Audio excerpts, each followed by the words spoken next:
Bismillahirrahmanirrahim. Alhamdulillahirrabbilalamin. Wassalatu wassalamu ala ashrafil anbiya wa mursalin wa ala alihi wa sahbihi ajma'in. Apa khabar semua? Saya doakan semoga semua berada dalam keadaan sihat dan masih bersemangat untuk meneruskan PDPR secara maya kita. Okey, kita sambung tajuk kita minggu lepas, iaitu untuk subjek fiqh darjah 4 An-Naim dan 4 Al-Firdaus, tarikh 15/2/2021. Ingat lagi tak tajuk kita pada minggu lepas? Tajuk hadas. Kemudian kita dah belajar pengertian hadas, kemudian bahagian hadas, kemudian hadas kecil, pengertian hadas kecil, sebab-sebab hadas kecil dan larangan semasa berhadas kecil.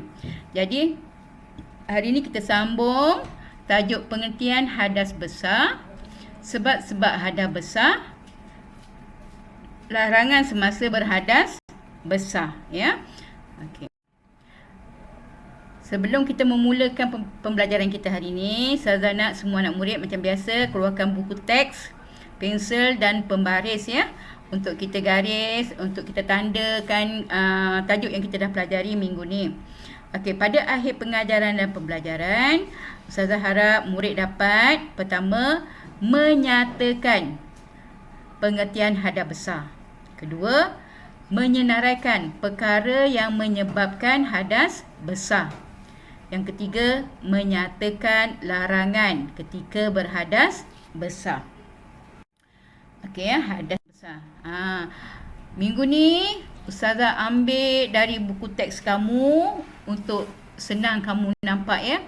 Okey, Ustazah nak perkataan-perkataan ni semua kamu garis, ya. Ini Ustazah tak gariskan, kamu garis. Okey. Hadas besar, pengertian hadas besar. Hadas besar ialah berlaku sesuatu yang mewajibkan mandi. Kalau hadas kecil, perkara yang membatalkan wuduk, kan? Hadas besar ialah berlaku sesuatu yang mewajibkan mandi. Nanti kamu garis perkataan ni semua, ya. Okey, sebab hadas besar. Macam mana kita sebut benda tu hadas kecil atau hadas besar? Kita tengok sini, ya.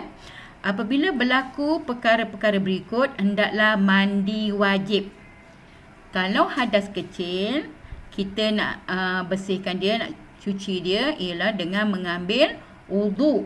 Kalau hadas besar, kita nak cuci dia dengan mandi wajib. Pertama, ya, perkara ataupun sebab-sebab hadas besar. Pertama, keluar air mani sama ada sengaja ataupun tidak sengaja. Yang kedua, berlaku persetubuhan, yakni berjimak walaupun tidak keluar air mani. Nanti kamu baca macam saya baca tau. Sebut satu, tengok perkataan tu, sebut dengan betul. Ketiga, haid, yakni darah yang keluar daripada rahim perempuan yang telah baligh. Keempat, nifas, yakni darah yang keluar daripada rahim perempuan selepas melahirkan anak. 5.